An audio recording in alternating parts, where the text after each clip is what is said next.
poželjno. Još ćemo slušati malo oko ovoga, od tih najava mogućih koalicija. Zar nije prirodno da, recimo, stranke kažu biračima mi ćemo svojima ići, svojima nećemo ići? Recimo, sećate se onog istraživanja isto koje je bilo posle izbora prošle godine, kada je 30% glasača Demokratske stranke reklo da ne bi glasalo za tu stranku, da su znali da će vama dati mandat. Dakle, ja polazim da je prirodno, odnosno da vam kažem, nešto što postoji u parlamentarnim demokratijama koji imaju mnogo dužu tradiciju od Srbije. Mislim, imala i Srbija dugu tradiciju, ali ta tradicija je jednostavno pokopana decenijama zahvaljujući komunističkom režimu posle Drugog svjetskog rata. Dakle, u tim zemljama jednostavno postoji, potpuno je prirodno da se o tome ne govori pre izbora. I to je sasvim jasna stvar. Ja polazim od toga. Ali dobro, Velimir Ilić kaže da bi se radovao koaliciji sa Srpskom radikalnom strankom i da misli da bi to bila dobra vlada, narodna i tako dalje. Borko Ilić, potpredsjednik vaše stranke, isto rekao u jednom razgovoru za neke novine da je to moguće i normalna koalicija.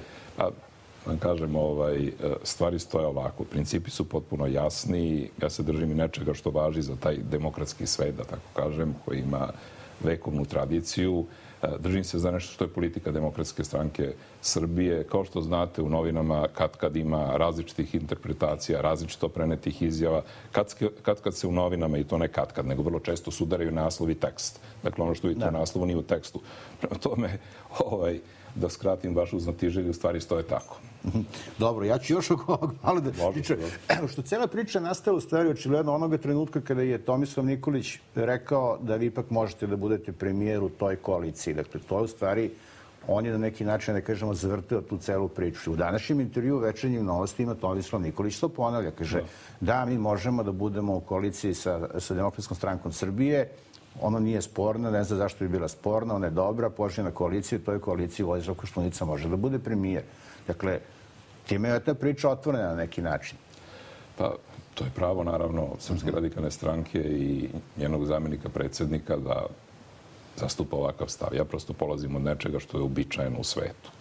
Poduže sam se bavio ovim stvarima, bavio sam se mnogo više teorijski možda nego praktično i držim se toga i mislim da je to prosto dobro.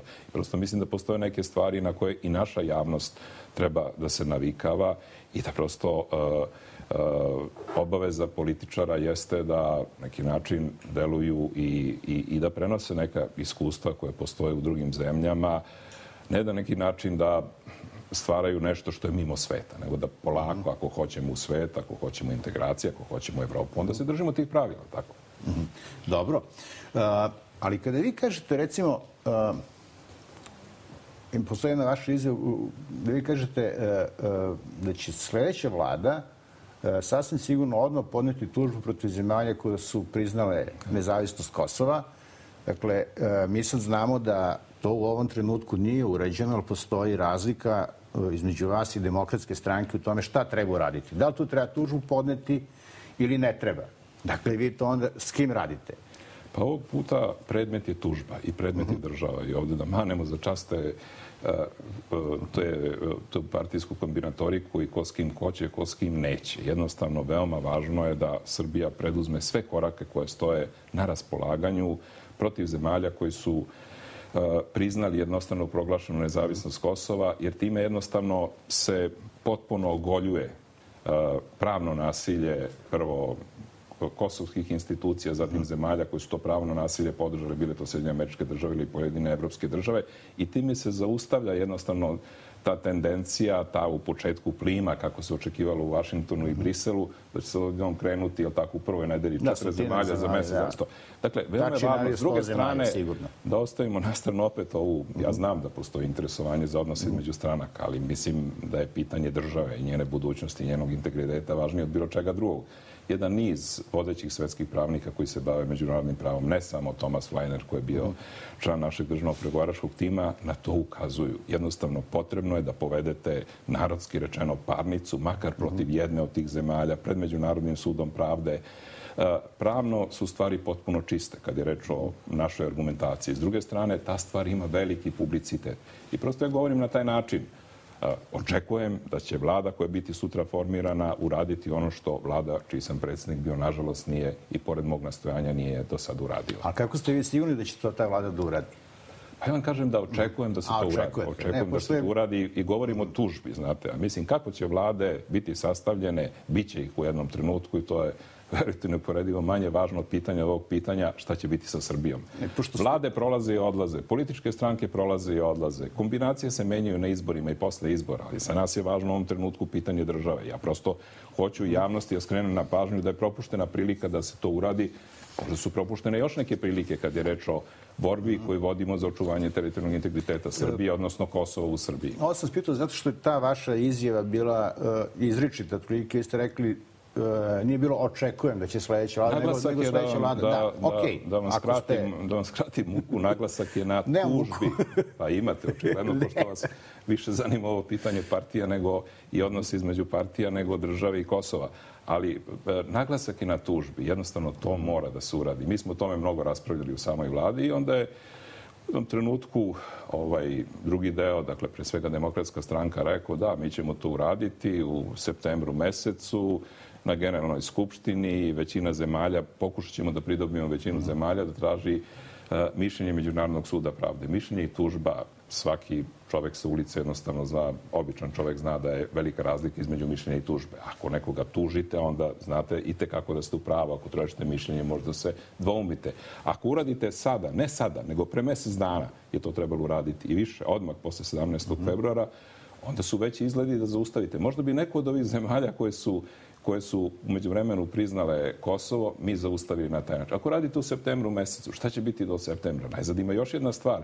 Znate, jedno su zemlje koje neće da priznaju Kosovo. Drugo su zemlje koje su možda u tom trenutku u Generalnoj skupštini ne moraju imati neki poseban interes da se pridruže nekom zahtevu upućenom Međunarodnom sudu pravde da da mišljenje o tome da li je pravno osnovano i jednostavno proglašena nezavisnost i tako dalje Kosovo.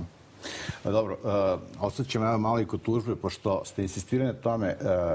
Postoji ovdje dobar deo pravnih slučajeva koji misle da mi to nećemo, da s tom tužbom ne bi baš prošli mnogo dobro pred ovim međunarodnim sudom. Mi smo jednom bili pred tim sudom, kada smo tužili NATO i mi smo tada dali izjavu da priznajemo taj sud. Nama je tad rečeno, to je isteklo, to naše priznanje, pa je rečeno nama na tom sudu, je to zloupotreba prava. Ako mi se to ponovo uradimo, nećemo moći da tužimo sve zemlje, nego samo neke koje priznaju taj sud.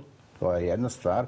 Druga stvar, mišljenje je tih pravnih stručnjaka da mi jednostavno ne možemo nikog da tužimo što je priznao nezavisnost neke zemlje, jer se otprilike nema čvrstog pravila za to. Pa ima čvrstog pravila u Povelji Ujedinjenih nacija.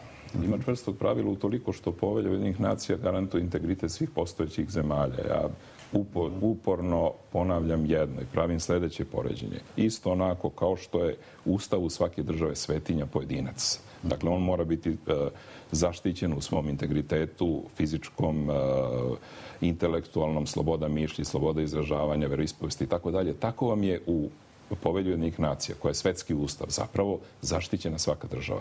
I to je osnov za našu tužbu. Prvi put se to dešava posle Drugog svetskog rata. Nije bilo 5-6 puta, pa sad da kažemo u ovom slučaju mi nemamo neke izglede, neki drugi su imali. A to bi onda bilo u stvari tužba za nepoštovanje, recimo, ovdje rezolucije 1244 ili Povelje Ujedinjenih nacija, ne bi bila tužba za priznanje nezavisnosti? Pa to priznanje jednostavno predstavlja kršenje rezolucije 1244 i Povelje Ujedinjenih nacija. Iz toga se izvodi cela stvar, znate.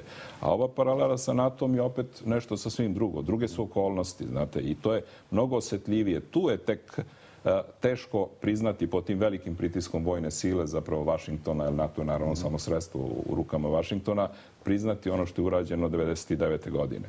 Naravno, to je jedna stvar toliko osetljiva da samo ljudi od najvećeg integriteta na zapadu su potpuno otvoreno progovorili o tome. Progovorio je Noam Chomsky, progovorilo je dvoje Nobelovaca u posljednje vreme, vrlo zanimljivo, Engleza, oboje, i Harold Pinter i Dorothy Lessing.